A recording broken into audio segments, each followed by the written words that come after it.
السلام علیکم دوستانو، خراغلاس دوستانو. هغه لمحې ختم شوې د کمو لمحو چې تاسو ته ما ویلي انتظار کوئ چې عمران خان پر روانو غنټو کې څه کارنامه به کوي. او تاسو ته پته ده عمران خان سیده نومونه واغستل او هغه خفیه خبرونه چې کمدنو پرده اوچته کړله د کومه خبرو چې یره وه.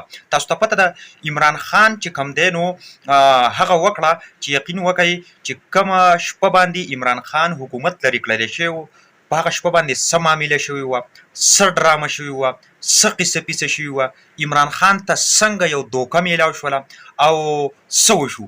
نن به ټوټل تفصیل خبره په هغې باندې کوو. هغه خفیه خبرې کومه خفیه خبرې چې عمران خان په راز کې ساتلې او د دوی په هغه بېعزتو باندې پرده راچوله، نو نن هغه خبرې چې کوم دی نو عمران خان فرنټ ته راوړی او مخې ته یې راوړی. خو د دې نه مخکې ویډیو به درسره چې څومره کېږي د زړه نه به یې لایک کوئ، د زړه نه به یې شیر کوئ او په کمنټ کې به راسره خپله رایه شریکه کوئ چې او د دې خبرو سره تاسو اتفاق کوئ او که نه کوئ. ښه راځو د ټولو نه اوله عمران خان په خپل یو خطاب وکړو. په هغه خطاب کې دا وویله چې اسد عمر یو ایماندار سړی دی او اسد عمر نه هغه چې کوم دی نو یو قسم له خوشحاله دی او مطمئن دی او د سایفر حوالې سره چې مطلب کوم سایفر لیکلی کېدو کوم میټینګ کېدلو اول خو ما ویل چې دا یو عام میټینګ دی، خو بیا وروسته هغه چې کوم دی یو اپیشل میټینګ دی او په هغې کې چې څه هم ریکارډ شوي نو اسد عمر چې کوم دی نو هغه هر څه چې کوم دی نوټ کړي.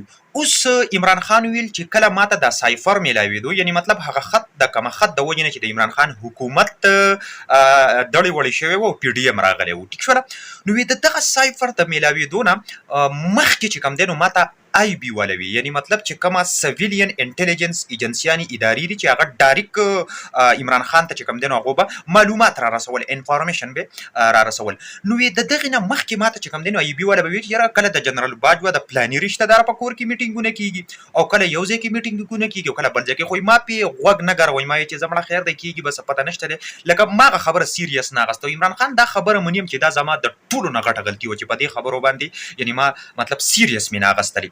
بیا ما څه ورځې پس چې کوم دی نو جنرال باجوه راوغوښتو چې جنرال باجوه ته ما وویله چې ستا د لاهور هغه پلانی کس چې کوم دی نو هغه خو د پالیټیشن ته دا وایي چې موږ د عمران خان د سر نه لاس اوچت کو او انشاءالله را روان ځل به پی ډي ایم یا څوک چې کوم دی نو هغو به د هغو به ګورمنټ یو باقایا بیا هغه چې کوم دی نو را همغی. نو جنرال باجوه ما ته ویل چې خو نه مړه دا خبره یې کړې ده او داسې یې کړي دي. وایي ته ورېږه صبر وکړه ده به زه اوس خوښ شم او زه په ټک باندې ختمومه.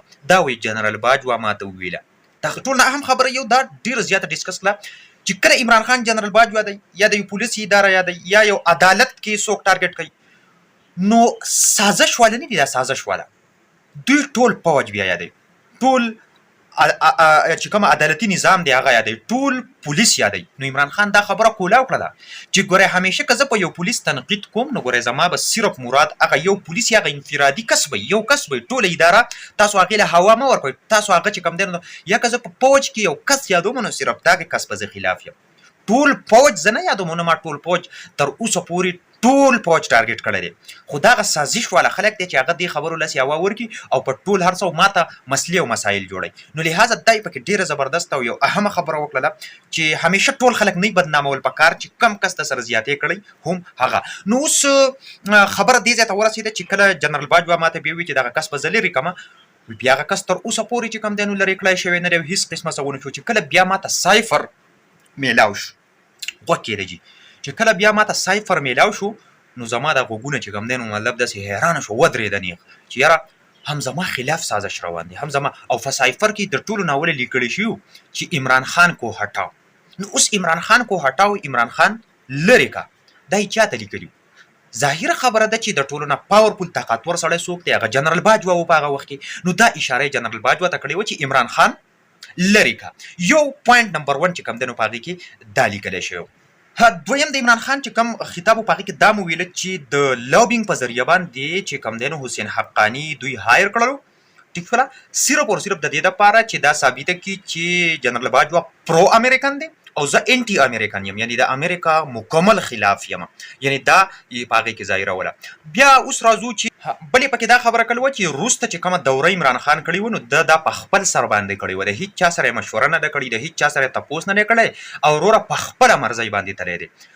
نو عمران خان ویل چې یاره بالکل داسې نه دي شوي، ایکس سیکرټریز باقاعده راغوښتلی شوي، ټیک شوله، باقاعده جنرال باجوه ما ته وویله چې ایزي هو که جاو آپ رشیا ټیک شوله.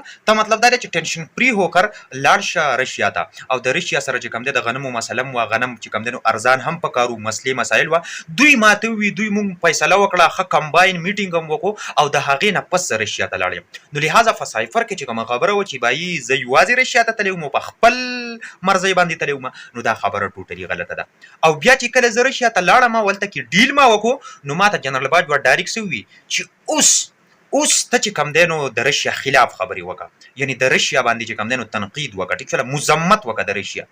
نو ما ورته وویله چې انډیا یې نه کوي نو مونږ یې څنګه وکړو، چې انډیا وایي زه نیوټرل پاتې کېږم. نیوټرل مطلب دا دی چې بس د چا څوک سکی او کار سکی، پوه شولې.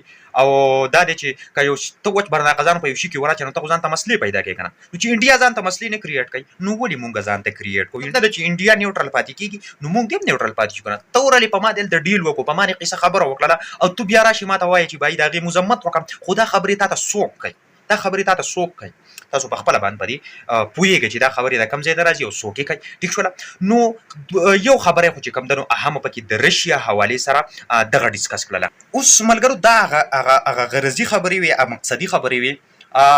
عمران خان کېدای شي نور هم ډېر څه خفیه خبرې کړې وي، ډېر څه خفیه څیزونه یې هغې وایرل کړي وو، خو چونکې آفیشل سیکرټ ایکټ تحت، یعنی مطلب نور ډېرې مسلې به ورته جوړې دي، خلک ورسره راله ملاقات یې ورسره وکړو، پوه یې کړو چې هسې نه ګورئ داسې خبرې ونه کړي چې ګورئ پرمننټلي تا ته داسې ایشو کریټ شي. نو د هغه اعلان کې عمران خان ویلي چې ګورئ ده به داسې رازونه دي چې به فاش کوم، خو څه رازونه یې فاش کړل، او بیا یې دا خبره هم په لاسټ کې وکړله چې دا درې خلک په یو پلیټ فارم باندې وو، یو نون لیگ، پیپل پارټي، جنرال باجوا. دا درې خلک یو ځای وو، د دې دریو خلکو زما حکومت او ګورنمنټ چې کوم دی څه کو کرش کو او دغه شان سازش یې وکړلو. نو د دې سره سره لکه ډایرکټ دغه خلکو نومونه واغستل، ډایرکټ نو ټینشن نو پروا، هیڅ شی ونه کړو، ډایرکټ دغه نومونه واغسته. او نور هم ذرایع وایي چې د ده سره څه معلومات څه خبرې وي چې هغې لیک کولې، د دې وجې نه د ده خطاب کې ډیلی راغی. مطلب دا دی چې یو ټایم یې مقرر شو، خاص د هغې نه بیا لیټ شو، چې کوم دی نو ډېر لیټ ته د خطاب ورسېدو. وجه هم صرف دغه ده چې عمران خان دغه غلطیانې ونه کړي. که تاسو د دې سره اګري کوئ او تاسو واقعي د دې خبرو باندې چې کوم دی نو زړه مطمئن وي، نو ویډیو د سره ضرور مخې ته شیر کړئ او په اخر کې خپل شی یادوئ.